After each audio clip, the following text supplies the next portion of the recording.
This is Blood and Firewater, a true crime comedy discussion type podcast.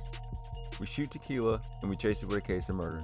Just as a disclaimer, this podcast contains mature content not suitable for all ages, so listeners' discretion is advised. I am your host Rashad, and I would like to thank each and every one of you for tuning into the show.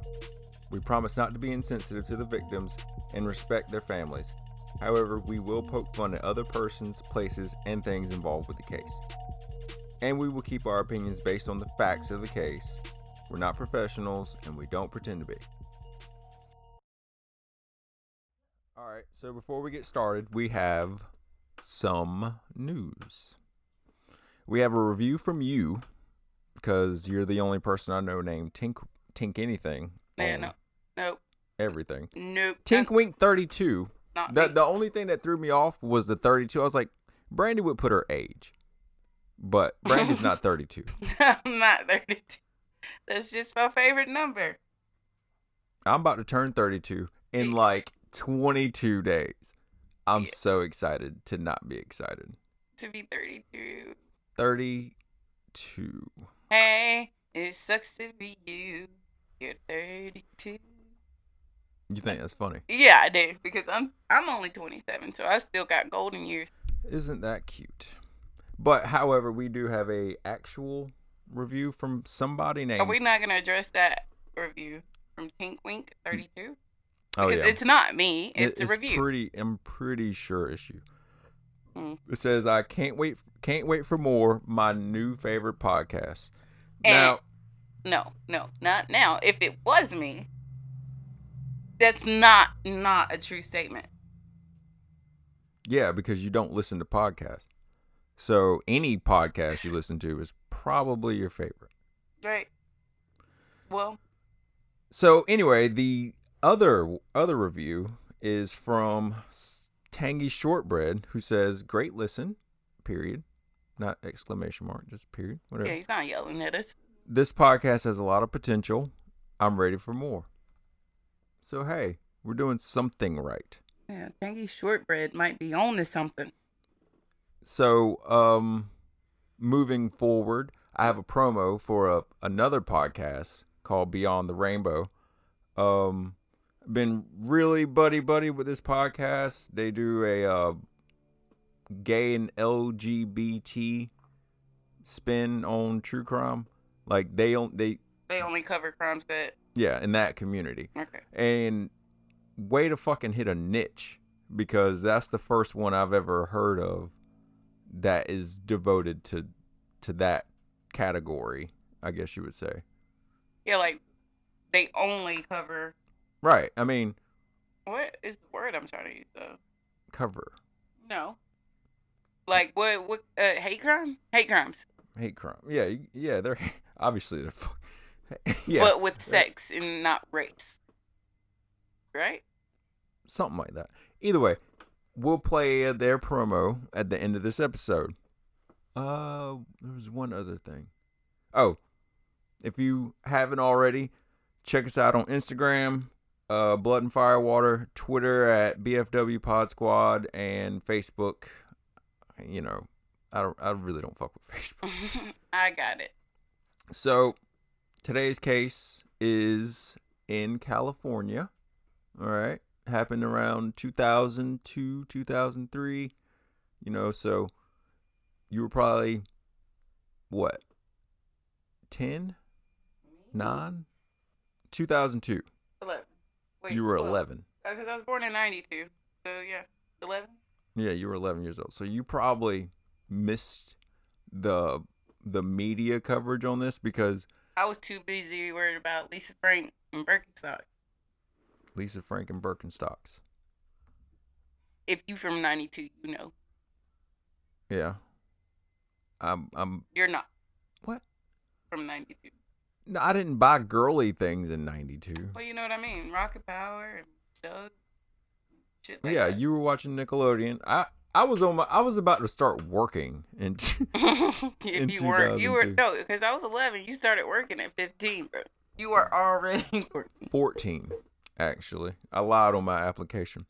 True story. So, Christmas Eve 2002 in Modesto County, California, police receive a call from Ron Grantski. Good save. Huh? That was a good save. All right. He reports that his stepdaughter, 26-year-old Laci Peterson, is missing. She's described as having short black hair, about 5'1", and 26 years old. She's also 8 months pregnant. A call from the son-in-law prompted her parents to seek police attention. Yet he called out of the assumption that she was with them for Christmas dinner. Right, but she wasn't. She wasn't missing. Among my circle of true crime friends and family, we all know the husband did it or had something to do with it. However, can investigators prove it? Today's case is the story of Laci and Scott Peterson.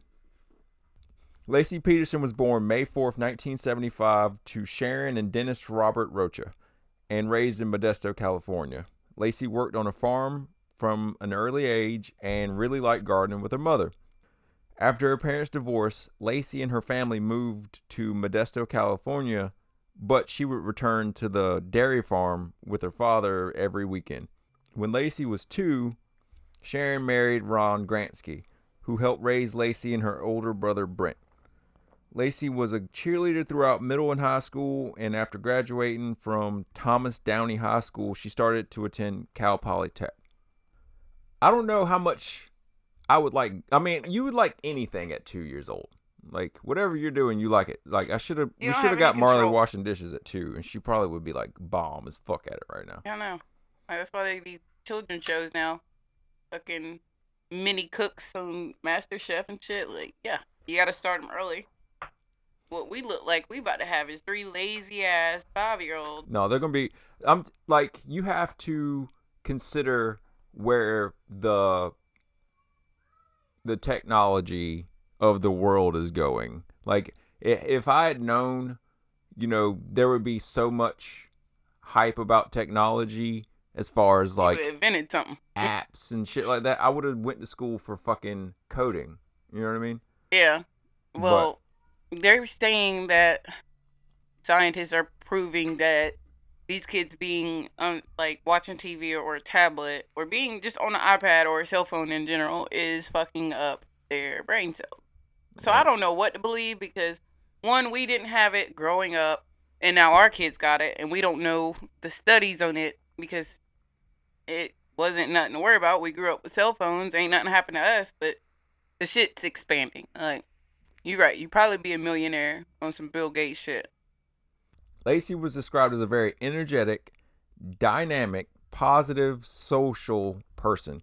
She strikes me as someone who would constantly have a smile on her face, but probably not take shit from nobody. Probably a very headstrong woman who knew what she wanted and didn't stop until she got it. She attended California Poly State University in San Luis Obispo in 1993 for ornamental horticulture. I got it. No, I got it. And I looked it up, and I didn't know what that study was. It's like going to school to learn how to arrange plants and flowers for greenhouses, golf courses, parks. Basically, to be just like Edward Scissorhands on bushes, pretty much. Like you've been to Disneyland, right? Or no? I've never. Disney World. I've been to Disney World. The one with Epcot. Well, like, how they have like Florida. Shit cut out into shapes. That's basically it. Yeah, landscaping. I know what you're saying. Basically, interior design, but outside. Exterior design? Exterior design. Yeah, that's what I said. I love how you thought you knew that word. But yeah. Inside the court, but outside. That's what I said. You knew what I meant. Yeah. So she met Scott in 93, 94 through a mutual friend. He was described as a very sincere and lovable type person and a very shoot you straight kind of guy. Then, not now, not anymore. So Scott Peterson was born October 24th, 1972. So somebody just had a birthday on death row. He probably got cake and ice cream, and it was all made out of... He probably was the cake and the ice cream. Yeah, he was the cake. He was getting his salad tossed. Oh my God. Who even thinks of... You're like, oh, somebody just had a birthday. Well, fucking, it was October. Fucking weirdo. October 24th, like 2 weeks ago. Kiss my ass. I wonder what he did on his birthday. Scott Peterson was born. Scott Peterson was born October 24th, 1972. Right. In San Diego and grew up in La Jolla, California. Now tell me that you thought that said La Jolla. No, it's not I did. La Jolla. I've been like staring. You were like, Jolla, I Jolla, can't Jolla. wait for him to say La Jolla. Jolla. What did you say it? Hoya. I'm like, It's Jolla. Spanish for Jolla. His father, Lee Arthur Peterson, owned a crate packing company, and his mother owned a boutique called The Put On. I put on for my city. Scott started playing golf at an early age and became one of the top golfers in San Diego High School. In 1990, Peterson enrolled at Arizona State University on a partial golfing scholarship. He was later kicked off the team due to partying too much. He later transferred to Cal Polytech and majored in agricultural business. Laci made the first move towards Scott, and immediately after meeting him, she told her mom that she had met the man that she would marry.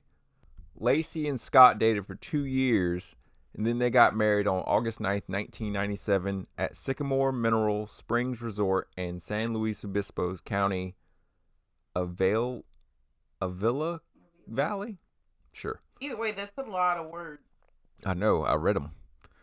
After graduation, Laci and Scott opened a burger joint called The Shack. Business wasn't that great in the beginning, as for most businesses, but it started to turn up, especially on the weekends, and in 2000 they sold the business to move back to Laci's hometown in Modesto to start a family.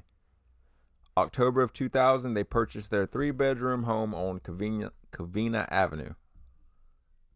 So it's grind time to get the foundation of the family that they want to start over the next couple years.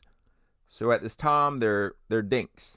Double income, no kids. Double income, no kids. I love that now. I just found out what dinks were last night. So please excuse me. Yeah, we talked about it. I was like, when we were doing our rough draft, I was like, I've never been called a dink. Double income, no kids. Laci's a substitute teacher, and Scott is a salesman for an international fertilizer company where he sold irrigation systems, fertilizer, chemical nutrients, and anything,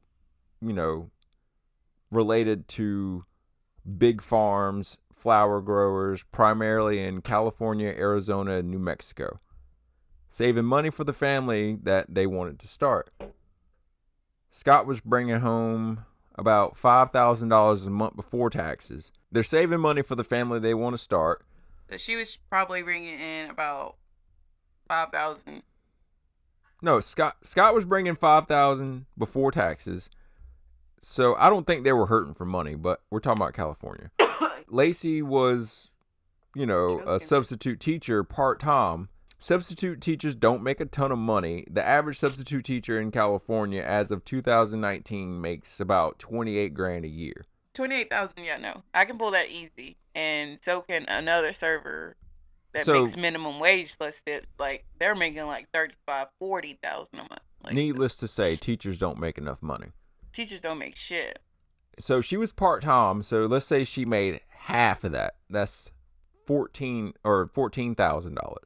So I don't feel like her income was matters. Yeah, matters. She was making money for her and probably liked teaching. You know what I mean? Like an energetic person like that. Right. Now she probably was just doing what she wanted and didn't even care about the money because they had enough. So Laci's other attention was focused on becoming a great housewife. She loved cooking and entertaining friends and family, and just overall practicing being a great housewife. She wanted to be a house mom. Yeah, she was gonna get it. Laci got what she wanted. December 23rd, that night, Laci had a conversation with her mom about the events of Christmas Eve. Like a dinner they had planned, like a basic Christmas time dinner shit. Everything is planned out and executed the night before Christmas for some reason. According to Scott, after the phone call, they finished watching a football game, then they watched a movie, and they go to bed around 10:30 p.m. It's important to remember that Laci went to bed in blue pajama pants and a white blouse. A blouse? I don't know. It was a shirt.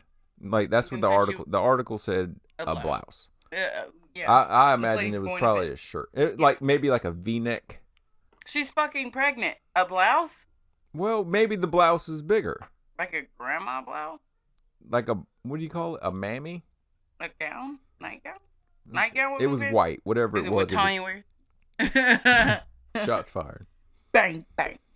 The morning of Christmas Eve in 2002, Scott got up around 8 a.m. to Laci already eating breakfast. She had to eat because she was like super nauseous if she didn't eat. You know how pregnancy goes. I don't. You don't. So you have no fucking idea. I don't have the equipment. Scott says that she had a bowl of cereal. Scott says she had a bowl of cereal and a piece of toast, and that was, breakfast, I guess. I don't know. Like, I usually drink a beer in the morning. Same. He showered, and Laci logged into the home computer at 8:40 to 8:45, searching for a scarf from the Gap website and a sunflower umbrella stand. Laci loves sunflowers. She had I think they said in the article that she had a sunflower tattoo. So, like, I'm about to go get a sunflower tattoo. And Laci, I don't even like flowers. They talked about what they had going on that day, and then they got to it. Scott loaded 3 large exterior umbrellas and a tarp into his truck, said hello to his neighbors, and then filled a mop bucket for Laci to mop the floor, then sat and watched Martha Stewart Living on TV. Laci was already watching it, so I guess he just like kind of joined in. He leaves between 9:30 and 10:30. Scott mentions that the episode was about lemon meringue cookies. Remember that? Laci was about to mop, walk Mackenzie the dog around East Loma Park, and then go to the store to prepare for Christmas morning breakfast. Laci and her mom spoke the night before about all the preparations they were supposed to go over, and she was supposed to meet up with her mom later on that day. And that seems like a lot of stuff for an 8-month pregnant woman to be doing by herself. Putting shoes on is a challenge for pregnant women, let alone mopping. Like, I wanted to ask you that whole time, like, wait, what the hell was she doing mopping? Pregnant. I don't get it. I don't. It's the day before Christmas, and as busy as that day can be, Scott should be busier than her. I mean, okay, the most eventful part of Christmas is the morning, followed by, Christmas dinner. But the day before Christmas is the busiest day of the year by far. So Scott goes to his work complex approximately 9 minutes away. He stops in, logged into his work computer several times between 10:30 and 10:56, which I don't find suspicious because I have a job where you have to log into your computer. Like, I have to log in when I go to certain parts of my company's website. Yeah, like, but do you clock in and out, or is it no? just saying It's not about clocking in and out. Like, if I'm trying to find something about a certain store, I have to log in to access it, and then, like, let's say I switch to another store, it's going to ask me for my login again. Okay. So it doesn't scream desperate attempt to establish an alibi yet. He checked some work emails. He sent an email, like, I think his boss had called him and left a voicemail, and he was sending an email about that. And then he looked up how to put together a woodworking tool called a mortiser and began putting it together. After that, Scott started to clean his warehouse storage unit thing, and he started unloading some tools out of his truck. While doing so, he cut his hand and tracked blood into his truck. Remember that. Scott had bought a 14-foot aluminum boat for his father-in-law, apparently, because Robert was a fishing aficionado. Okay. Yeah, I don't know why I put those two words next to each other. Yeah, and it was stored in in his warehouse. And for those who have a hard time with measurements like I do, let's put 14 feet in perspective to everyday things that you might see. 14 feet is about as long as a Volkswagen, like a Beetle. Got it. Half as long as a London double-decker bus. So, like, you see Split those. in half, yeah, we have people that listen to this podcast in London, or at least in Europe. No, we're going to stick with London. Hey, what up, London? England is where I was going with that. Oh. Well, you know those buses. I know what buses you're talking about. The buses that people can Yeah, get on you've top seen of. it, all right? Like a tourist bus. Chop it in half. The red one. Yeah, the big double-decker Yeah. son of a bitch. Chop it in half. It's about as long as 2 king-size beds. Okay. Stressing the word about. So this isn't a big. No, it's not a little. It's a dinghy with a motor on it. Okay. The best way you can put it together, at least in my head, was 6.5 women's steps or 5.5 men's steps. So take 6 steps, and that's how long the boat was. All right. It's a big boat for people who don't know anything about boats. Boats and hoes. But it's a small boat. So small that if you had a choice to put it out on the water, a smart person wouldn't choose the San Francisco Bay. Police searched the warehouse on the day Laci went missing, but the only thing out of place was the fact that there was now a boat in the warehouse because nobody knew Scott had a boat. But maybe Laci did. One of the manager ladies said that she had saw Laci at the warehouse like 3 days before Christmas Eve, and Scott had bought the boat, I think, December 14th. I'm assuming that's where he changed his mind about going golf. He was supposed to be going golfing that day on Christmas Eve for whatever reason. Because it don't snow in California, that's why. Well, yeah. Okay, so are you Team Scott right now? Yeah. No. You know what? Hell no. Because Scott did some fucked up shit. But what I was going to say was, so this boat he was supposed to buy for his father-in-law, right? Mm-hmm.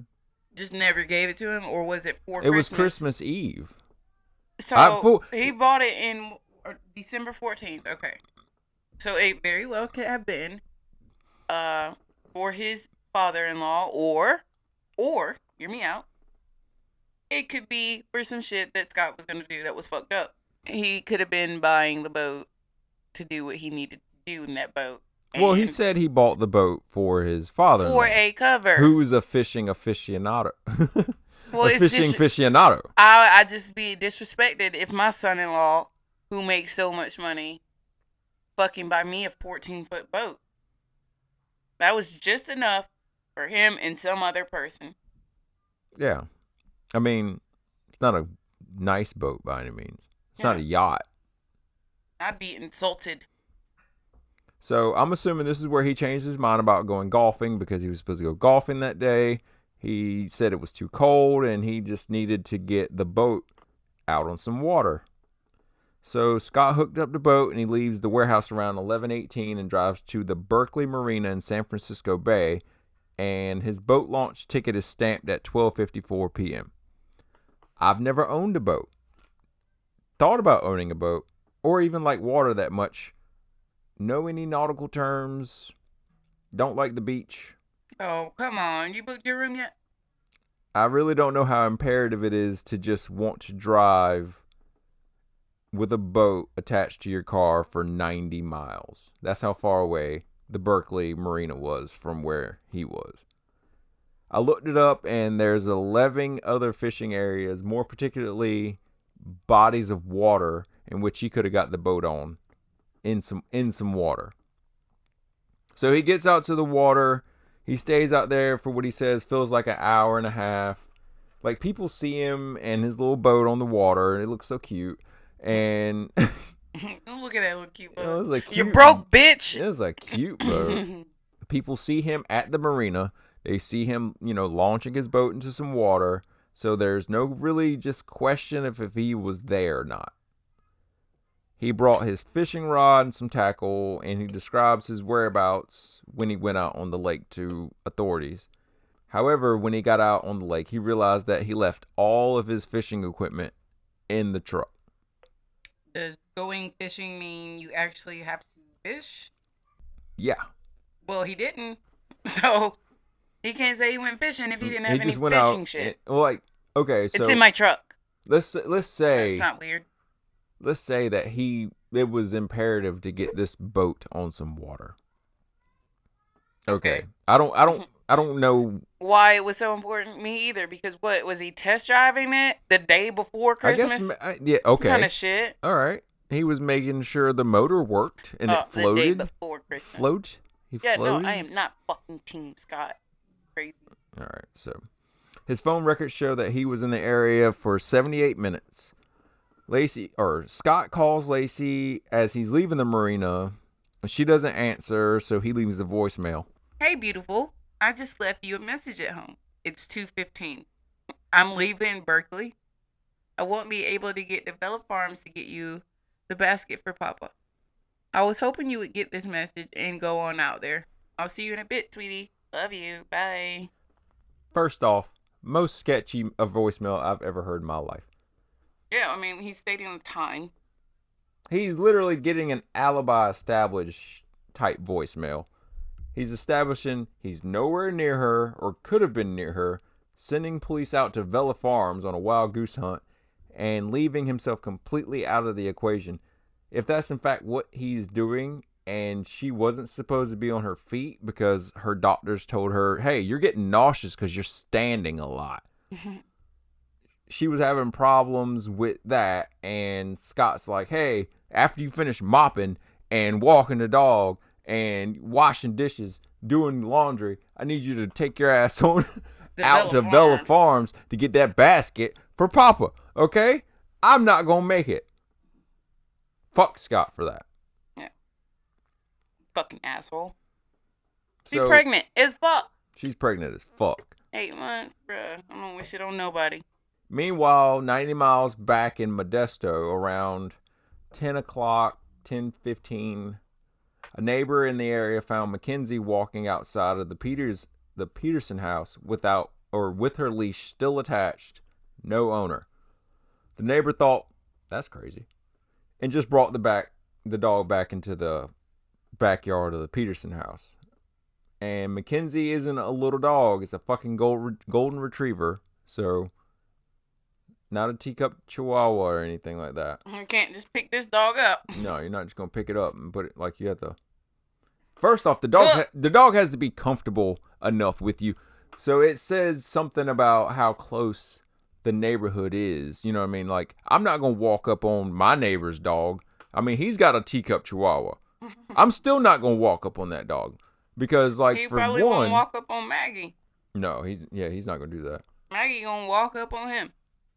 Yeah, Maggie's gonna walk up on you, and Rashad got a pit bull, super pit bull. So the neighbors, put the dog back into the backyard of the Peterson house, and it makes sense for someone in a neighborhood like that to, just be nice and just put your dog up. Oh, come here, baby. So while Scott is out, he calls Laci again at a gas station, but he doesn't leave a voicemail. And he gets back to the warehouse at 4:15. He unhooks the boat. He parks the boat. Spends another 5 minutes in the office before heading to the house. Scott comes home about 4:45. He doesn't find Laci there, but he finds Mackenzie with his leash on outside near the side entrance of the house. He empties the mop bucket that he had filled up. He filled the mop bucket up outside. His words, not mine. He comes home and the mop bucket is still full. And he's probably like, that bitch didn't even fucking mop. He empties the mop bucket out, and he thinks the cats are drinking out of it. Apparently that cats, I don't know. It didn't just say anything about the cats in the article, in the articles and documentaries. I'll list all the sources at the end of this episode.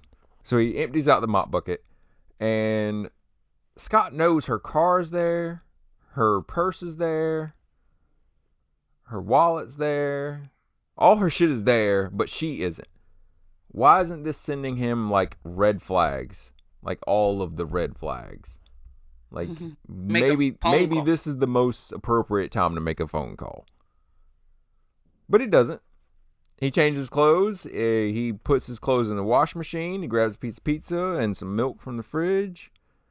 I guess he beats off. His wife isn't home. I'm not kidding. You're foreshadowing, okay? Fucking foreshadowing.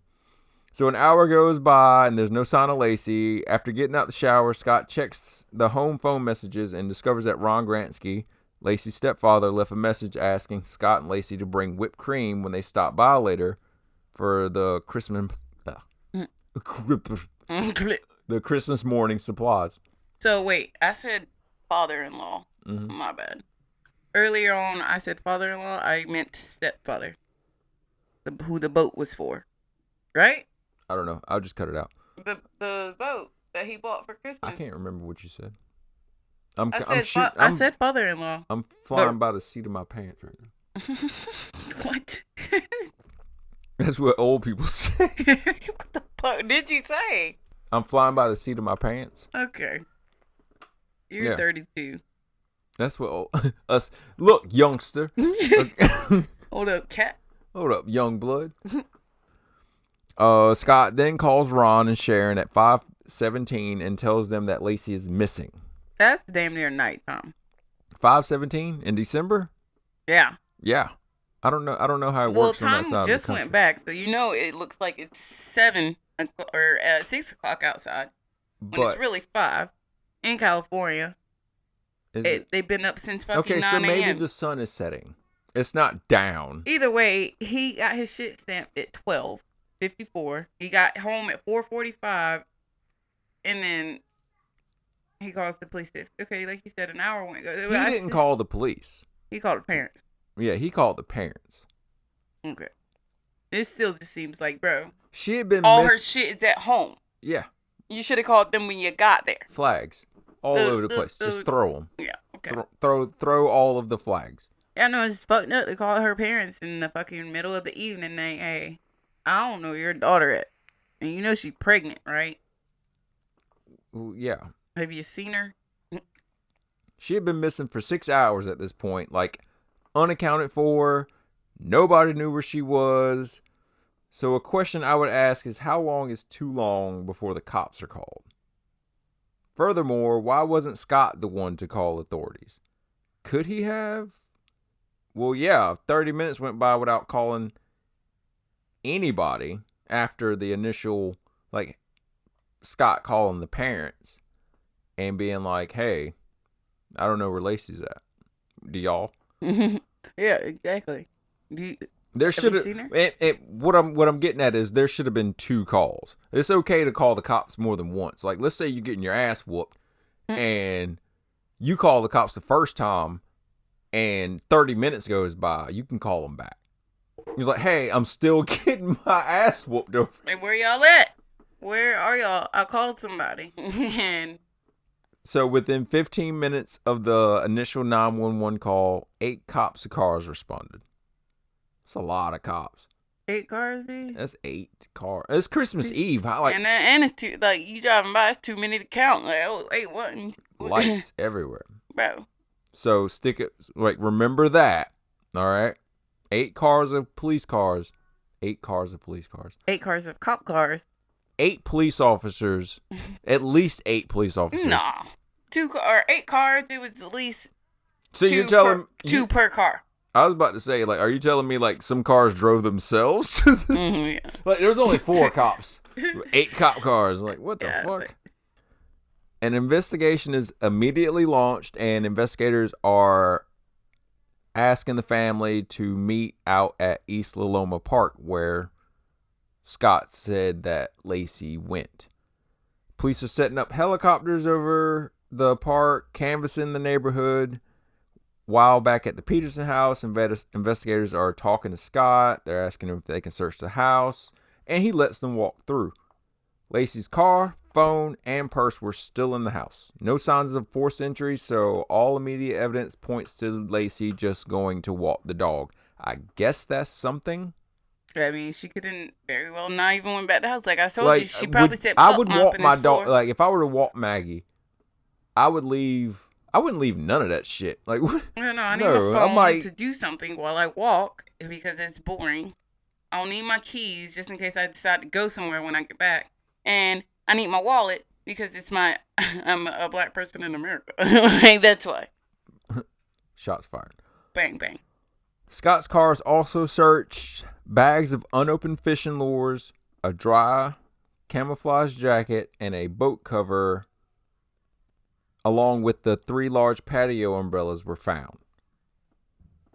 I guess back in 2002, it was just common to leave your phone. I was 15 and I had a cell phone, but it definitely wasn't common for 15-year-olds to have cell phones. What I do know is if a woman has left her purse, her car, and her phone, I freak out. You're not going anywhere without that stuff. Nope, no, I'm not. If I feel like my purse or my wallet is not in my hand where I walk somewhere and had it and not leaving with the bitch, everything shuts down. So my question about what they found in his truck is, why didn't the boat cover make it back on the boat? Either way, it leads no clues to Laci. Unasked, Scott hands over his parking receipt from going fishing that day. The marina time-stamped ticket. He's like, here you go. They didn't even ask for it. He just handed it to him. Here, take this. Like, this is where I was. Don't ask me any questions about it, because here we go. I'm clean. 11 o'clock that night, Scott's storage warehouse is searched by three different detectives. Scott is asked to come down to the police station, and he does. He's questioned. They take a gunshot residue test, and he agrees to take a polygraph test, but it wasn't administered that day. I think what's important to note from the police interview is that Scott had his hands in his pockets almost immediately after the interview started. He was asked if there were any issues in the marriage, and he replies, no. I believe the follow-up question was, is everything good? And Scott replied, uh-huh. Like, I shit you not. He replied, uh-huh. Everything's fine. Everything's good. Can I go? Needless to say, not a very convincing uh-huh. The search was focused on the last place that she could have went, East Loma Park. Helicopters, officers on horseback, boats, divers, people on their hands or knees are looking for Laci. This is a full-blown Christmas Eve, everybody bring your ass to work day. There was a volunteer center set up at Red Lion on Christmas Day. Police get a warrant for the search of the warehouse to properly search the unit, like forensically search the unit. The warehouse was about the size of a large, like a super storage unit. You know what I mean? Like he had like a bunch of chemicals in there, fertilizer in there. There was a boat. That damn boat. There was a boat. But like there was no like getting anything else in there after he put the boat in there. So it was big, but not really all. It wasn't an office. Investigators do find 1 concrete anchor and 5 residue rings of, like he made his own anchors for fishing. That's what I'm saying. Again, I don't know shit about fishing. I imagined like when you just got in a boat, you just got out there and you didn't do anything else. But apparently you use anchors. Huh? There's an engine in this boat? There's a snake in my boots. There's gas. You put gas in this too? So 6 anchors. Remember that. How many arms you got? 4. 2. Fuck. 2. How many legs you got? 2. How many heads you got? 1. How many heads you got? 5 anchors are missing. Remember that. Okay? Damn, he fucking failed miserably. There's also a pair of pliers found with hair consistent of Laci's. Suspect hair, yeah, still circumstantial. So dog hair gets everywhere. Yes. Okay. women's hair, y'all shed. Okay? So, like, you could be... I wear weave when I'm doing, like, robberies and killings and shit, so my DNA doesn't get everywhere. Smart girl. So, while all of this is going on, you know, the cops, the search, the questions, all this, there's a robbery reported right across the street from the Peterson house. So, remember those 8 cars of cops? Like, how? Like, okay. How? If you're going to break into somebody's house and coincidentally 8 cars of cops show up across the street. You got to be high as fuck. You got to be really good at what you're doing and have a whatever. After no luck searching the area, the search is expanded, and anyone that has been paroled, committed any type of violent crime or offense towards a woman or a violent sex crime is a suspect. And there is a lot. There's a lot. And that's a lot of time and effort on the police department to check and clear all these people. I could only imagine trying to find out all the pedophiles that live in the area, because there's a lot of them. Don't be surprised. You can download the same app everybody else has downloaded and see how many of them you share the same Walmart with. So about the burglary, on the 27th of December, a report is made aware to the investigators about the robbery across the street from the Petersons. The Medina family left for a 2-day vacation on the 24th at 10:30 a.m. They know this because they have cell phone records from the family stating that they were leaving at about 10:30 a.m. They returned on the 26th and knew someone had ran up in their house. The back door was kicked in and there were things missing, like a safe, jewelry, money, whatever. A neighbor corroborated the story, saying that at 11:30 she saw a van outside of the Medina house with 3 guys standing outside of it. So this is like the first real something to grab onto, maybe a lead, because they aren't finding shit out in the woods and they're not getting anything from all these people that are questioning. And they're looking hard as fuck by now. Like, you got helicopters and horses and divers. And I'm like, well, okay. Horses. They even broke out their special CIA dogs that can smell you and find you wherever you are in the world. Assuming you're not underwater, but even still, yeah, they can probably find you. The dogs lead the investigation in the opposite direction of the park. So maybe Laci saw something of this robbery and got body snatched. So detectives reach out to the media to find any information about this robbery and asking anybody to come forward about it. So this attractive, intelligent, pregnant, white woman goes missing on the day before Christmas in California. You stir all that up in the pot, and what do you got? Drum roll, please. Hey. National coverage, people. I hate to say it really captured the attention of America, because it didn't. White women go missing all the time. All the time. Myrtle Beach, South Carolina is the highest. It captured the attention of the media who runs the news coverage. They had just started the whole 24-hour news cycle, capture everything that happens kind of news shit. So, like, this is the only thing going on right now. Nothing happened. So, like around Christmas since like Dominique. It's 2002. That shit happened in what? 96. Yeah. Good try. Well, 96. That's like what? 5 years later. The media is basically just shoving this shit just down America's throat. So, like, what choice do you really even have as far as, like, when you turn on the TV to watch, something, like, this is on. Yeah. The only person that seems not bothered is Scott for some reason. Sure, no one person can say that they know how they would react to just any given situation, especially one like your wife going missing or your pregnant wife going missing. But he's really just not saying anything. He's not giving statements. He's not doing interviews. He doesn't even want to be on camera. Kinda sketch. Not kinda. There's a difference between overreacting like the stepdad did in one of the interviews I watched, or underreacting like the mother did in the exact same interview that I'd watch, but no reaction will put your ass on the radar just the same. Maybe Scott low-key had a lawyer, and if he did, then naturally a lawyer would tell you not to talk to police, not to talk to the media, and avoid outrageous displays of emotion because you could shoot yourself in the foot, and they could find out something that you didn't want them to know. Foreshadowing. This is so deep.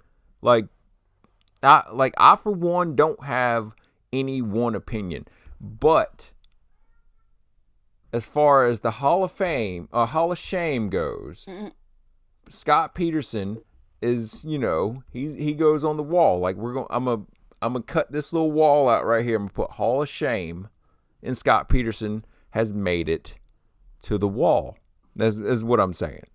Because okay, let's say he didn't do it.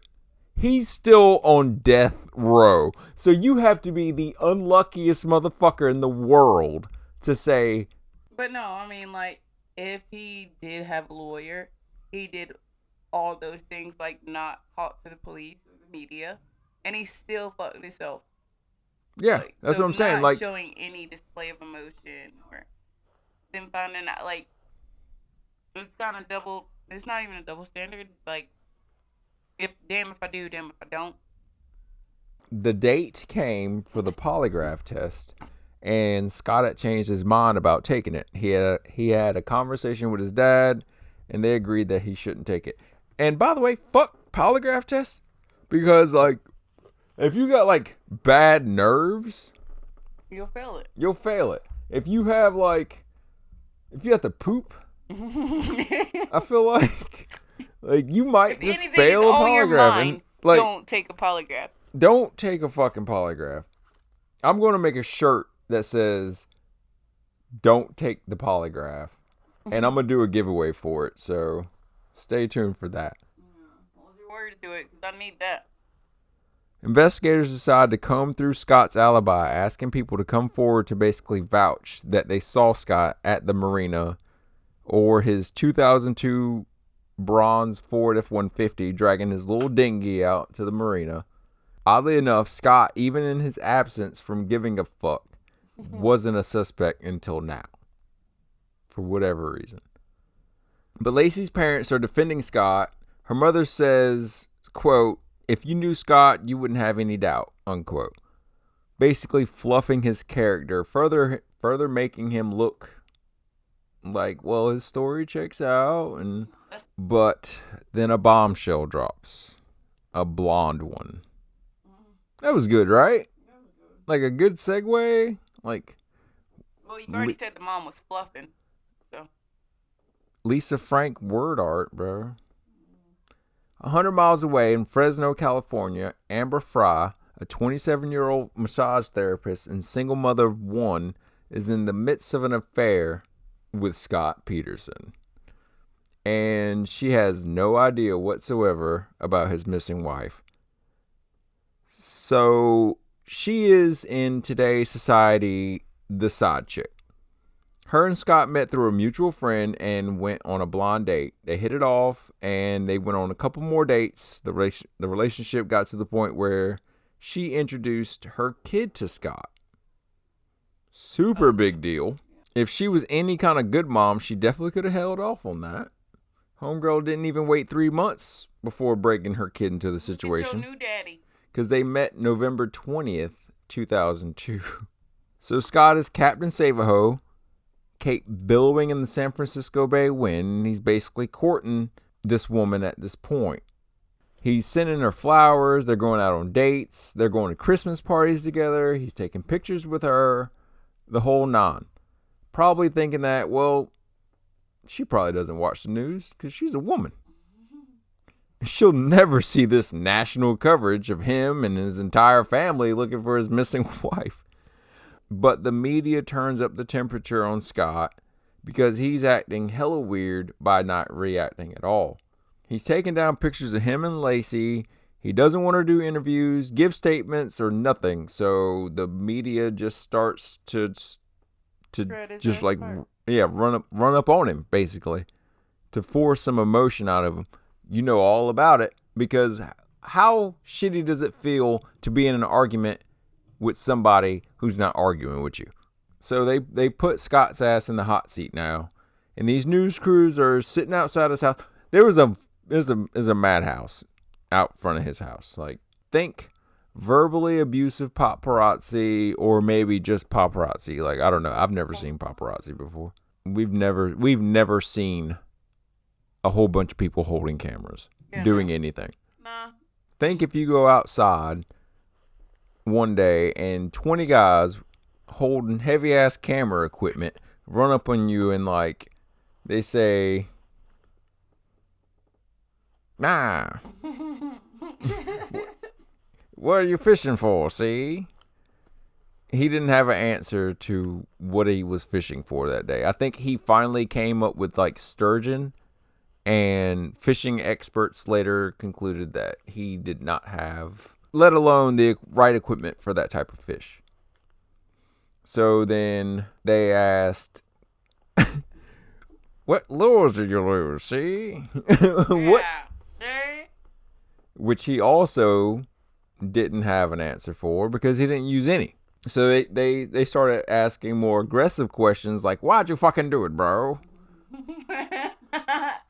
Oh, these voices. Nobody in their right mind would know how to handle this type of harassment. Especially if they was talking like that. And it be legal. I can't think you got it. Nah, see? You're laughing, see? How'd you do it?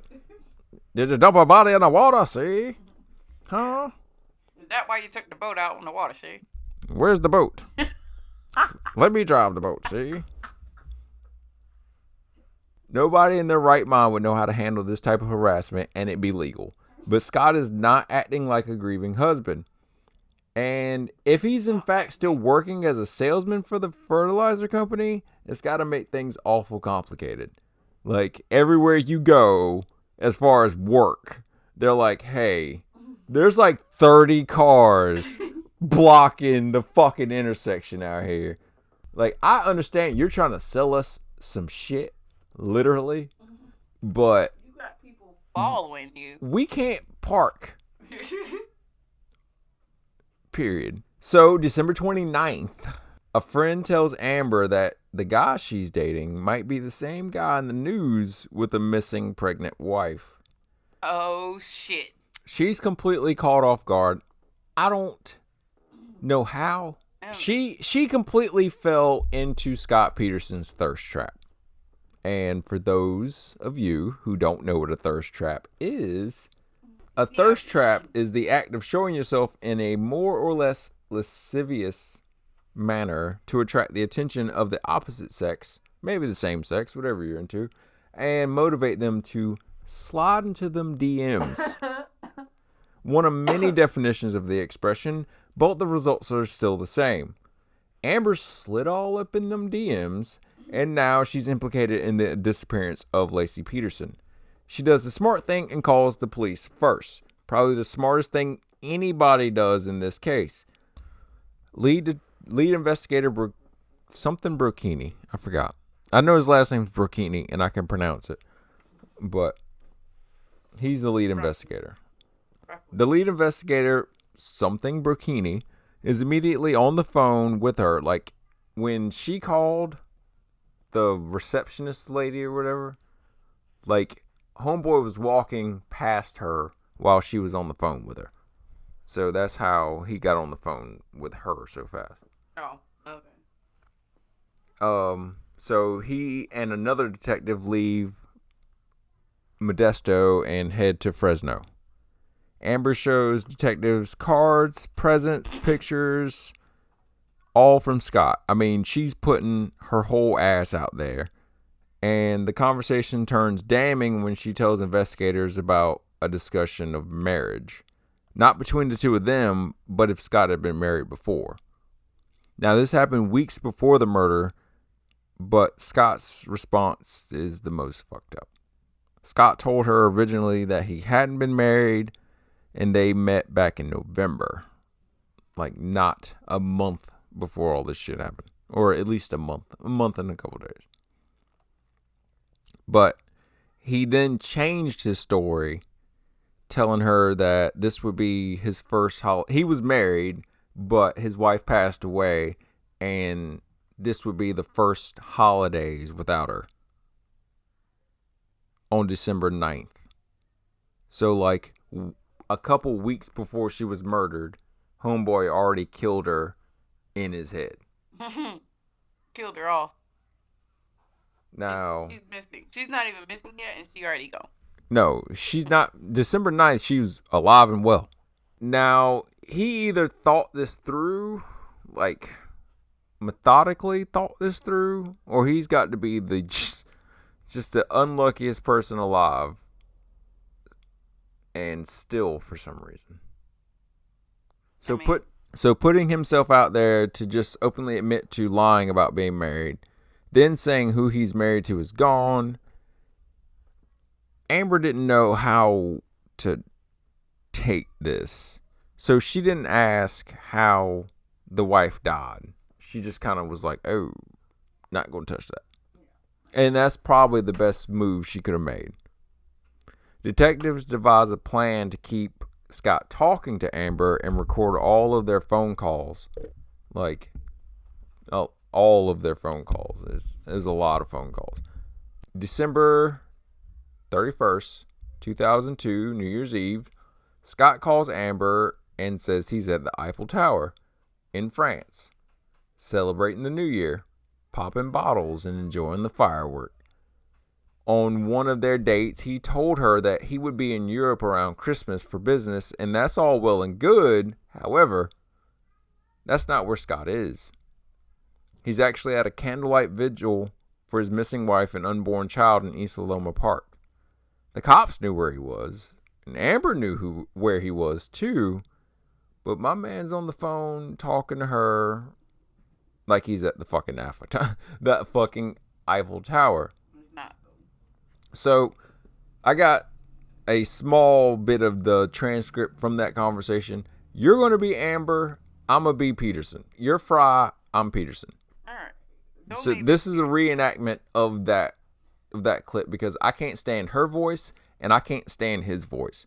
So we're going to do this. You read it however you feel like is necessary, and I'm going to do the same. All right. Are you having a good time? Amber! Hey! Happy New Year! Oh, Happy New Year, Scott. I wanted to call you. Thank you. Amber, are you there? Yeah, I'm here. Amber! I wish you could hear me. I'm think there's I'm near the Eiffel Tower. Yeah, that's where I'm at. And the New Year's celebration's unreal. The crowd's huge. The crowd's huge. Amber! The crowd's huge. Amber! Yeah, I'm here. Amber! If you're there, I can't hear you right now, but I'll call you on your New Year's. Oh. All right. That's the most awkward, disrespectful, hilarious moments ever to be recorded for evidence I've ever heard. He's literally like, oh my God, it's so pretty. My friends Pascal and Henri are just kicking it. We're fucking doing numbers out here in France. Super cringe. Police know now that they're dealing with a practice pathological liar. I think the professional term for that is salesman for short. They should have known from the jump he was already a salesman, and salesmen are dangerous people to deal with. Yeah, in any asset. Have you ever bought something you didn't want, need, or have any practical use for? Like my season pass to the Greenville Swamp Rabbits hockey team? Or the Children's Museum. Say less. I know now that he was able to dodge bullets and jump through hoops and not be implicated to the point of being a suspect. But the power of pussy will weaken even the strongest man. And he drops the ball there. Maybe he was supposed to be in France for business, But this unfortunate disappearance caused him to stay home, and he had to keep a lie going. The ABCs of a salesman always be closing. At this point, he's either trying to close a relationship with Amber, maybe thinking, I could say I'm in Europe, I'm going to stay in Europe, this relationship is over, I'm dating fucking Russian supermodels now, I'm done with you. Or maybe this case will blow over and I can come back and I can make this my new baby mama. Whatever. Doesn't matter. Either way, investigators are now aware that Scott is covering something up. They announce foul play the day after New Year's, and they dive into Scott's whereabouts, keeping tabs on him. Dozens and dozens of phone calls have been recorded and listened to by police, and they're praying that he slips up and says something about Laci. But all of these phone calls are super, super cringe, and I don't know how Amber was even able to keep a straight face. Like, he's promising her that their relationship's going to get better, he misses her, and he wants to hug her. I know where your raggedy ass at, and little do you know is I'm playing you. Cause what she get out of it? Well, it might have sounded like Amber might have sounded like a whole retard or a whole idiot. Yeah, but she was actually the best salesman in this story. She had to sell the fact that she was still in this relationship with somebody and didn't know that his pregnant wife was missing. That's a salesman right there. She got a book deal out of it, I know.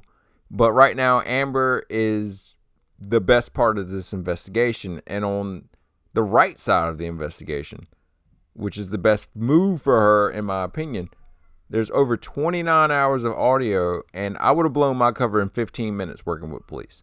Like, he's literally on the phone like, hey, can you hear me? And she's like, yeah, I can hear you. She's like, it sounds like a whole bunch of people around talking. It don't sound like fireworks and you being in France on top of some buildings. Like, no, he's trying to pretend like I can hear the background. It sounds like a visual. It's no, what he's like trying to prove is like, hey, the reception's bad. So he's like, I can't hear you, and he's like, just sitting there waiting for the bitch to be like, we're in the same state. It's the same time. Like, you look at your phone, bro. I'm gonna call you back on your New Year's. What? This is all right. After weeks of recording, Amber's cover is finally blown, and one of the pictures that she gave to investigators made it to the National Enquirer, that tabloid newspaper that's at the end of every grocery aisle.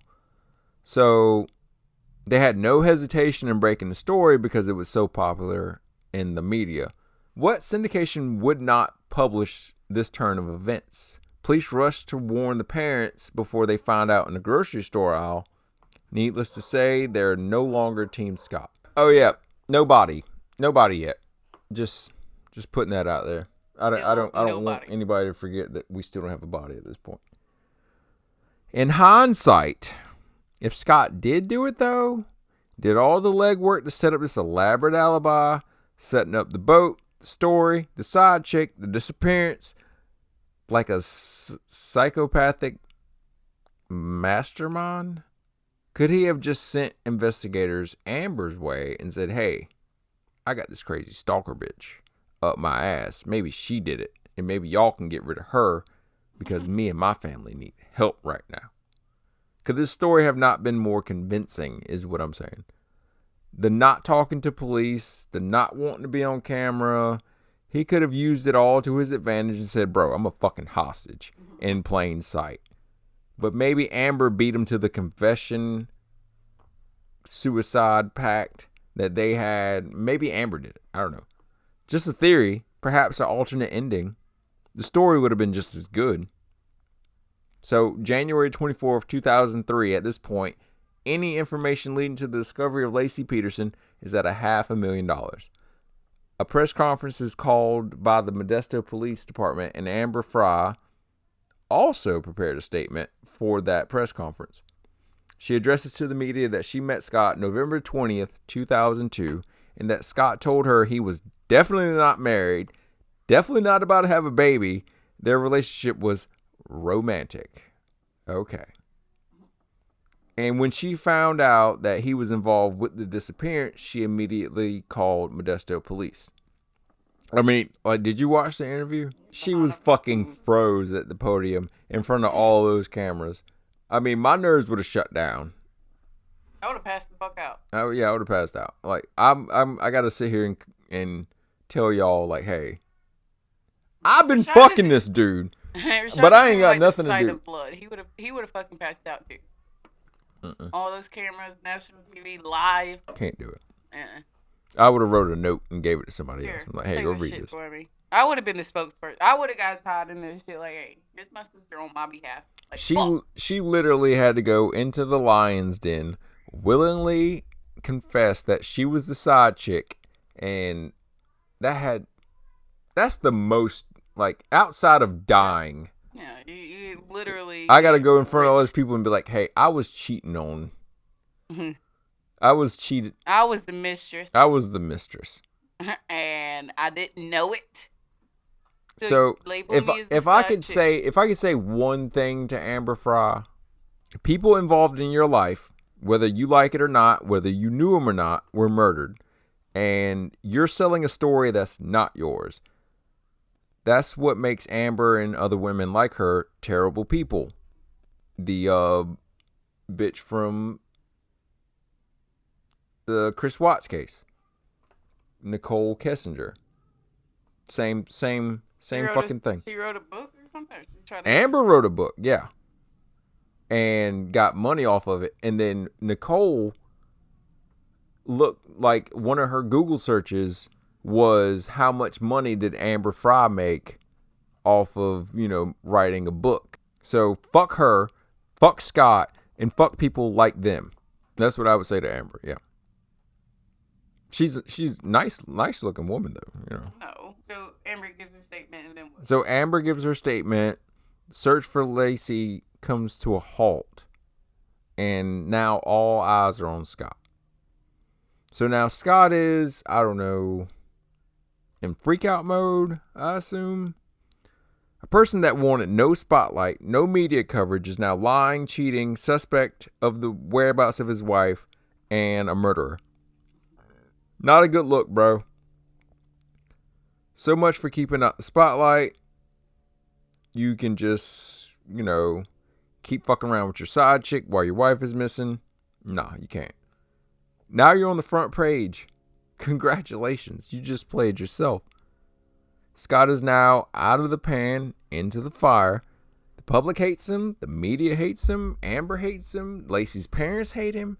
He gains the title of the most hated man in America at this point, and even after the fact that Amber aired all his dirty laundry, he still tries to fucking be with Amber. Further developments of the robbery across the street from the Peterson's house start to roll in. Remember the people that kicked in the door across the street, the alleged body snatchers, Stephen Todd and Donald Pierce. They were two small-time bandits who inevitably were caught and confessed. Like, yeah, we broke into the house. Yeah, we did that. But we had nothing to do with that pregnant woman. We didn't see a pregnant woman. We didn't touch a pregnant woman. We don't have anything to do with that. And also, we didn't break in that house on Christmas Eve. We broke into that house the day after. They took polygraph tests and they passed them both. I don't know why. But, they were no longer suspects at this point. I don't know what to believe about that. But, hey, they took them. So, there's that. Other developments include the clearing of everyone inside the parameters set about the sex offenders, the parolees, all those people. They cleared everybody else at this point.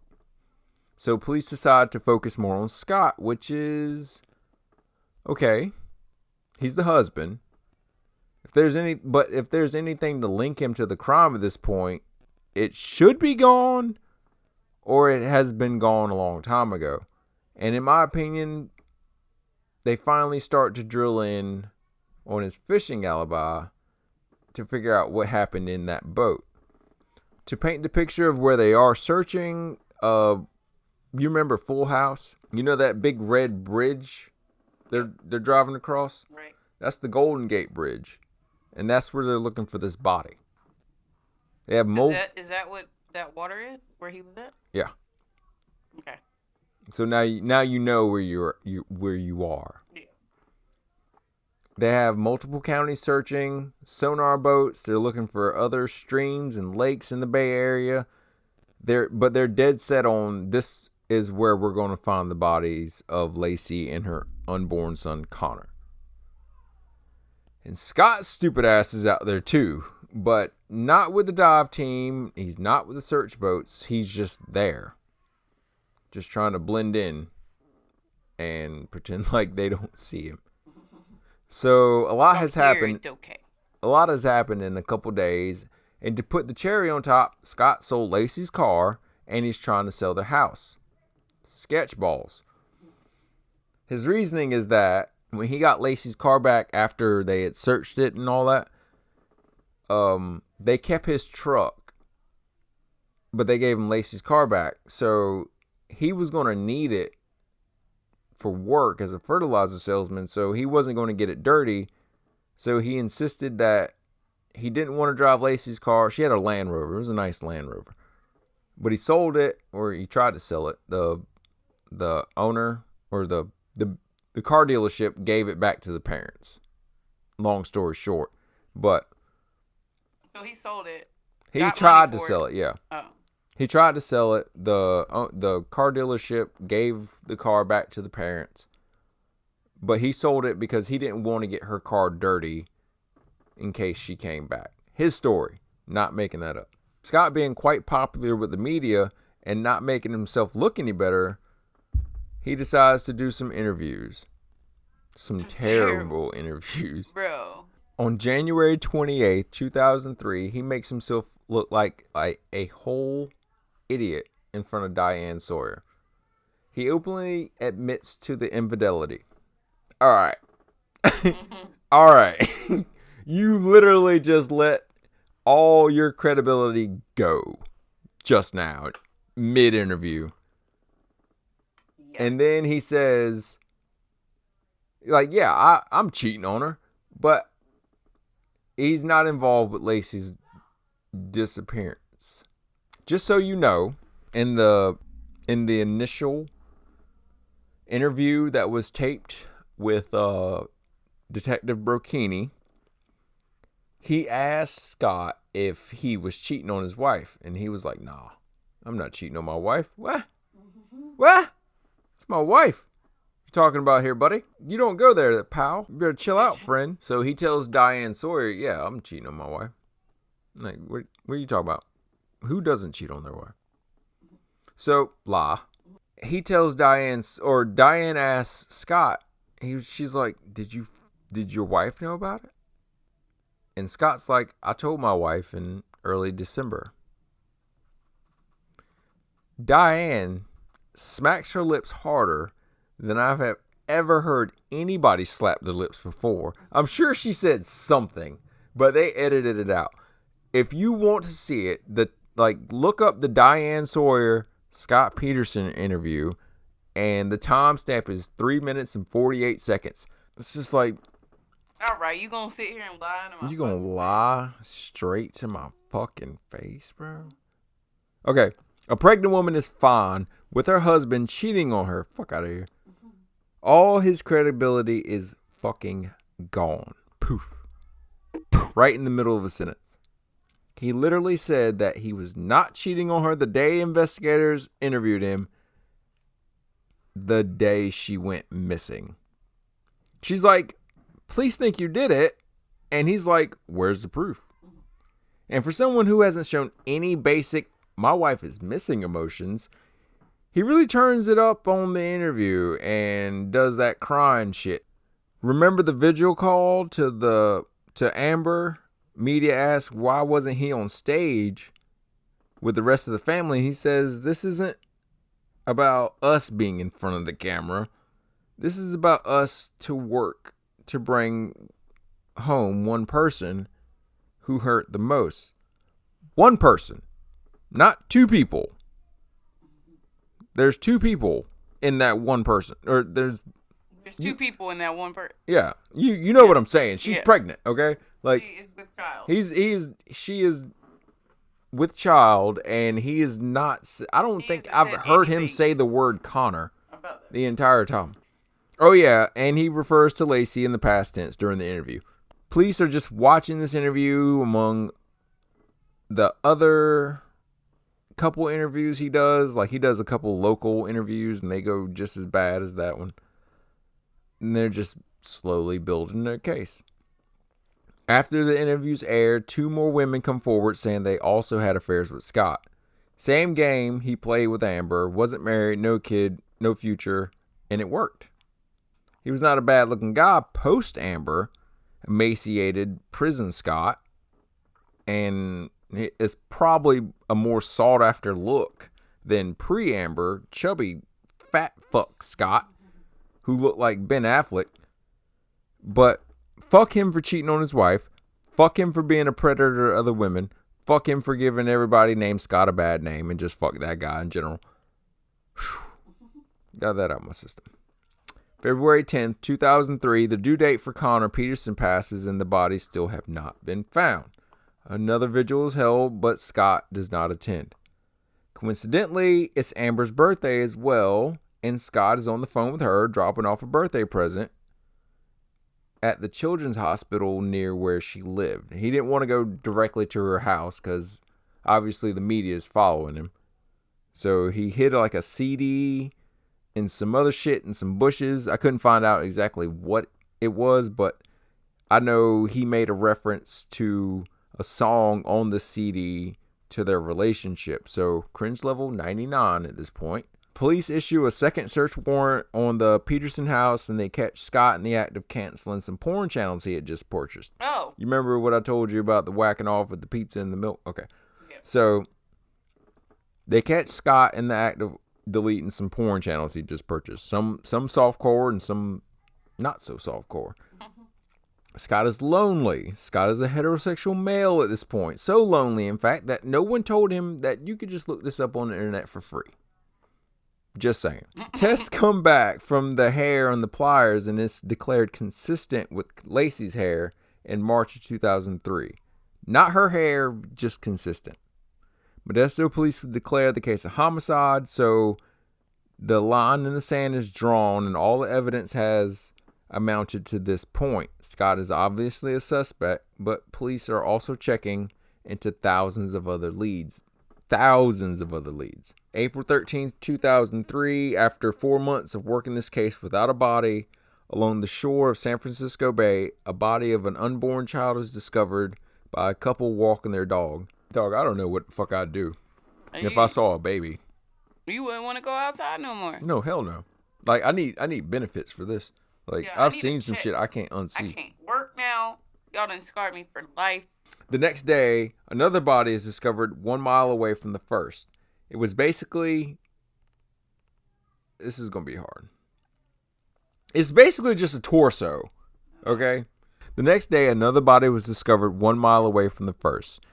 It was basically just a torso, missing arms, legs, and the head. Also badly decomposed, as if the body had been in water for a long time.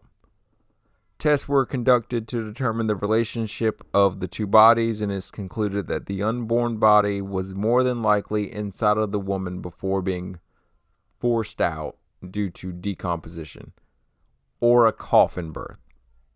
That's why the body wasn't in as rough shape as the woman. Like the baby's body was pretty you pretty could tell good. It was the baby. Yeah, like you'd be like, oh, that's a baby. Not like, what the fuck is that? Basically. DNA tests concluded on the 18th of April that the bodies were Laci and Connor Peterson. Police begin to prepare on how to tell the Roachas as well as Scott, but Scott is nowhere to be found at this point. He's allegedly in the San Diego area, according to a tracker on his truck, but when they found the truck, they found someone else was driving it. He was eventually tracked down by a phone tap, and when they found him, as far as the media is concerned, His appearance had changed. Like, he dyed his hair. He dyed his goatee. Like, all this shit was blonde now. And he was staying with his parents and his half-sister and driving a red Mercedes. So, like, I seen pictures of this, like, after he changed his appearance or whatever. And the police knew he had dyed his hair blonde and shit. Like, they knew that. But this is the first time the media found him and was like, oh, he changed his appearance. So what the fuck? What are you doing, bro? What you dye So, your hair for, partner? well, I mean, I dyed my hair too if it meant that it wouldn't get my burger spit in. If I ordered some food somewhere and they knew, like, hey, that's Scott. Consequences. There's Scott Peterson out there in the drive-thru. I'm about to take a dump on his burger. Like, I dyed my hair too, but I get it. But fuck Scott. All right. An arrest warrant is issued, and they track him driving super stupid, hauling ass down the highway. Police thought he was heading to Mexico, as if, you know, that would have did him any favors. He whips into Torrey Pines Golf Course at 11:15 a.m. Scott is arrested and charged with the murder of Laci and Connor Peterson. On his person in the car was $15,000 in cash, three credit cards, camping gear, dress clothes, a map of Fresno with directions to Amber's workplace, 12 Viagra tablets, several pairs of shoes, his brother's ID, 3 different cell phones, rope, knives, children's books, a shovel, pictures of him and Laci. He could have been crossing the border. He could have been climbing a mountain. He could have been going to a job interview. Nobody really just knows why you keep all that shit in your car. But he claims that he was just going golfing. Coincidentally. Out of all that shit. Coincidentally, no golf clubs are found. I didn't hear you say golf clubs. No golf clubs, though. Kinda suspect? Whatever. He's the most hated man in America at this point, so changing your appearance, I get that. Saying that you're living out your car, I get that. But fuck Scott. Everything else in the car screams, I'm running away and I'm going to BTK Amber Fry. Rope, knives, hunting like, what the fuck? The trial began June 1st of 2004 and was moved to Redwood City because there was no way he's going to get a fair trial in Modesto. Because of the media coverage, I doubt he was going to get a fair trial anywhere in America. Scott hires a high-profile case lawyer, Mark Garagos, to defend him, and Amber also lawyered up and hired Gloria Allred to represent her.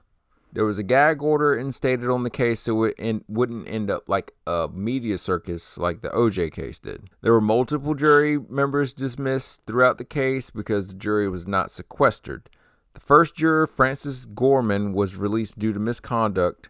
One of the jury foremen, Gregory Jackson, requested to be released because just the other jury members didn't like him. They were able to watch the coverage from the media, talk to friends, talk to family members about the case, and even just give interviews. His lawyer, Mark Garagos, concentrated their defense on the lack of evidence and downgraded the circumstantial evidence, but he didn't hide the fact that Scott was, in fact, a total lying, piece of shit, manipulating, disgusting, cheating person on Laci, but he wasn't a murderer. There's no blood, there's no DNA, and multiple sightings of Laci wearing black pants and a white shirt after Scott had left to go to work. So how could she have done it? Or how could he have done it? He also suggests that the fetal remains of the baby, Connor, were a full-term baby, and that someone had kidnapped Laci until the baby was born and disposed of the bodies in the San Francisco Bay. So the evidence the prosecution had was the hair on the pliers, the cement rings from the other anchors that could have weighed the body down, the affair with Amber Fry, and him telling her that his wife was already dead. His severe lack of emotion throughout the search, buying porn channels, changing his appearance, buying a car in his mom's name, and also selling Laci's car, and also trying to sell the house they lived in. The defense team took action against the claim, stating that it would be impossible to dump a body in the bay because the boat would capsize. Remember, it was a little boat, little bitty guy, and they performed a test for the jury to watch on video. The judge said that it wasn't admissible because it wasn't scientifically accurate. There's no way to recreate the waves that day of the murder to like whatever day they recorded it. It's like they brought in like a hydrologist, like somebody who studies fucking waves, and was like, bro, I can't tell you this is right. Like, it doesn't make any sense. So the judge was like, hey, you can't use this because, you know, you're not using the same boat, for one. You're using your own fucking boat. And the weather was different. So this isn't admissible. Also, that it looked like the guy was trying to make the boat tip over too. So they used the boat like what Peterson had, but it wasn't the exact boat. So the judge allowed the defense to use the exact same boat, like Scott Peterson's actual boat, but the defense turned it down. So they got to move on. Obviously, they're not going to go with that. They start saying that people saw him and the boat at the marina, and no one saw anything outside of the norm in his boat. But no one from the marina that day Scott was fishing testified in court. Not because they weren't admissible. The defense just did not get them to the stand. I don't know why, and that's probably his biggest downfall in that case. A fertility specialist, Charles March, would later take the stand, whom the defense thought would break the case open, stated that the baby had died a week later than the prosecution's claims. His theory was based on a June 9th home pregnancy test. After cross-examination, prosecutors told March that no medical records relied on this June 9th date and this home pregnancy test that Laci had taken. March became nervous, flustered, and asked that the prosecution, quote, cut him some slack. Needless to say, March lost all credibility from his statements that day, and the jury laughed at him. So here are theories. These are not my theories. I'll give you my theory, but these are theories. The Satanic cult theory. However, the search dogs led police to the middle of the street, and witnesses say a brown van, the same van that the woman had seen, the witness that said they saw a van that day. Yeah. She said that there was a van, you know, in the area, and police tracked down this van of this satanic cult, and they searched it, and there was no evidence of Laci ever being in the van, never touched the van, anything like that. Yeah, there was some satanic cult in the area, and some woman had died at, you know, pretty close to the way Laci was murdered. Nobody knows how she was even killed. Yeah, no, she had two broken ribs, but like, you're in water, bro. Like, that shit might have happened in the water. Yeah, I mean, imagine all the shit trying to eat her too. Yeah, so you got this badly decomposed body that's been just washing around. I want to see a picture. Yeah, you want to? Yeah, God. Can you? The Wet Bandits. This theory, for lack of better words, is dumb in my opinion. However, not possible. I find it hard to believe that burglars would, for one, take it among themselves to kidnap and murder an obviously pregnant woman, then dump the body in the San Francisco Bay.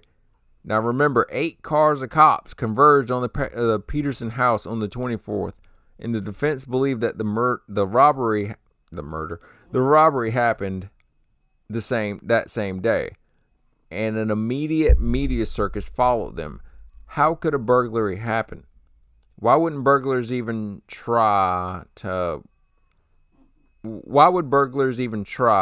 Yeah, good cover to hide in broad daylight. Of the consistent media coverage, but that's just stupid. However, Scott's whereabouts had been blasted on TV nonstop after the investigation started. So if they in fact did do it, and they just had this body, Now they know where to put the body to frame Scott Peterson and, get away with the shit. We got the walk in the park theory. There were multiple sightings of Laci walking her dog that day. So how could Scott have killed somebody but also not be there at the same time? Now this is the theory that I favor. There could have been a second person involved. Because of the fact that Scott says that they were watching Martha Stewart doesn't mean that she was alive. It just means that the TV was on. Because of the records that Laci's computer was active and she was searching for stuff that she obviously liked, doesn't mean she was using it. Scott could have been on a mission to establish an alibi and had put a hit out on his wife. It's not the first time, I'd imagine, and it's definitely not the last time somebody had their wife killed. And hitmen are smart. At least the good ones are. So what you saying is she could have already been dead in the house? And then my man's just... No. But people saw her walking the dog, right? That's what they say. They say that she was walking her dog with fucking black pants on, but she was found with khaki pants on. How many pregnant bitches was walking that day? One other one. Oh. There are two more theories I need to get through. I wonder, I get it, but what if he suggested that she walk the dog? And what if she would have said no? What is she doing on her goddamn feet? How about that? Right. Mr. Awkward. Scott was the last person to see Laci the day Laci went missing. Scott comes home, he washed his clothes, he ate pizza, he took a shower. He didn't call the police. He didn't show any signs that he was concerned about his missing wife. He didn't call the police. Did I say that? Yes. He was an immediate suspect. He lied about going fishing initially to his father-in-law. He lied about the affair. He tried to keep the affair going. He lied about no power being in his little workshop. He was just too cool, calm, and collected to investigators. Prosecutors believe Laci was killed between the 23rd and 24th, although they cannot prove this. Her body was too decomposed to establish time of death. They defined it as a soft kill, probably a strangulation or a suffocation, breaking her ribs in the process. He then took the body to the warehouse, loaded her in the boat, and used the boat cover to conceal the body. Last theory is the blonde bombshell. The jury was captivated by the hours and hours of recorded phone calls that were played in the courtroom. The lies about being in Paris during the vigil, the lies about being in Europe in general, saying that he was already missing his wife, continuing the pursuit of her saying that she was already missing and continued the pursuit of her affection, just super cringe. The verdict. 6 men and 6 women were in charge of sealing Scott's fate. After multiple jurors were dismissed, deliberations started over and over. People quit, people were removed. Some people were too emotional because they were just looking stuff up online. It's just a real shit show in that courtroom, even though they tried to not have it. November 12, 2004, the reading of the verdict was allowed on audio feed outside of the courtroom for the circus outside. The reaction from the crowd was heard throughout the courtroom. People are screaming, cars are honking. It's compared to the Roman Colosseum. Scott Peterson was found guilty of first-degree murder with special circumstances of Laci Peterson and second-degree murder of Connor Peterson. Because of these 2 murders, Scott is now eligible for the death penalty. The penalty phase began on November 30th and ended December 13th, and he was sentenced to death by lethal injection. March 16th, the judge ordered Peterson to pay $10,000 towards Laci's funeral. October 25th, a life insurance policy Peterson had on Laci was given to her mother. It was like a $250,000 life insurance policy. Hey, I got that one. Peterson's auto appeal was filed on July 5th, 2012. So, like, if you get the death sentence, you get an auto appeal. Like, you don't have to actively try and get an appeal. It's just going to happen because the state's going to kill you. So, his new home is at San Quentin State Prison. Since the sentencing, he has appealed for a new trial multiple times, which is ongoing now. He says his lawyers were terrible, and he blames them for not getting eyewitnesses that saw Laci that morning to the stand, because if anybody saw her after 10 a.m., that meant Scott is innocent beyond reasonable doubt, thus not giving him a fair trial. The prosecutor could not prove how or when he had time to do this according to the established timeline of events. His family believes he was set up. Everyone knew his alibi from day one. So, could he have been framed? No. Fuck Scott. So, November 2015, Peterson's defense filed a habeas corpus petition claiming that a juror had lied on the application. One of the dogs used in the search had failed 2/3 of the tests to become a certified cadaver dog, and his appeal had ignored overwhelming evidence of all of this, collectively. In August of 2018, the defense filed a reply. The sixth filing, there was a lot of these. And last year, August, was the last time he had filed one. The brief included 6 claims of deficient performance by Mark Garagos. Mark Garagos charged him $1 million. And he still lost. Such as failing to call experts in fetal growth, the dog scent thing, and how bodies move in water, making empty promises about exonerating. Mark Garagos said at the beginning in his opening statements, he said that he was going to prove without a shadow of a doubt that Scott Peterson was fucking innocent. And then he lost, and then Scott got the death penalty. The worst. That's the worst. Bro, worst. All right, so yeah, I would want to appeal to, bro, you did $1 million, a million, a milli, 5.5 months. That's all. He only worked 5.5 months and got $1 million. Yeah. So I would like to give this opportunity to explain the law that was set. If I can get the Unborn Victims of Violence Act, or Laci and Connor's law, that was established after this whole case went through. The Unborn Victims and Violence Act of 2004 states that an embryo or fetus in utero as a legal victim, if they are injured or killed during the commission of any of over 60 listed federal crimes of violence. The law defines child in utero as a member of the species Homo sapiens at any stage of development who is carried in the womb. So, you kill a baby while it's a baby, a fetus, that's murder. I thought that should have been something without saying. Yeah. Is what you're saying. Is what I'm saying. Yeah, I thought it was a thing before it was a thing. So on us. Yeah. It's terrible. That's the first case of our holiday crime spree that we're covering. If you like the show, please don't hold out on us. Be sure to check out our Instagram. We're on Instagram at Blood and Firewater Podcast. Follow us on Twitter at BFW Pod Squad.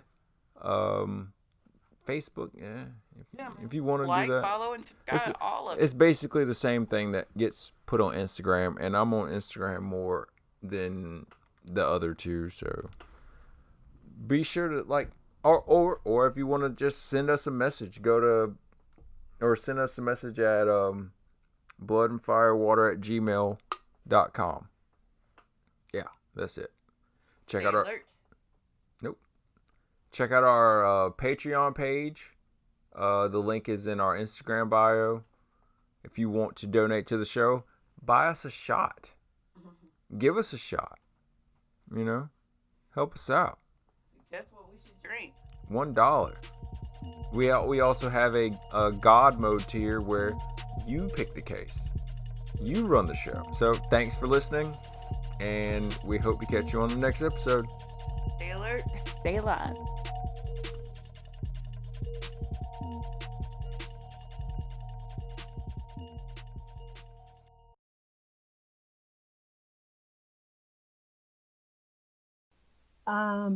Hello? Hello? Excuse me? Yeah, you. You, the one wearing the frown. There's no time for that right now. I need you to hop on that unicorn, sprinkle yourself with protective fairy dust, and let's get going! All rainbow warriors, front and center! We have true crime to cover, people! Come on! I'm CJ. Please join me for my new podcast, Beyond the Rainbow, True Crimes of the LGBT Community. There's a closet full of stories just waiting to escape and be told. You can catch the show on almost all podcast apps. Remember, it's not a crime to be gay, unless you're a murderer.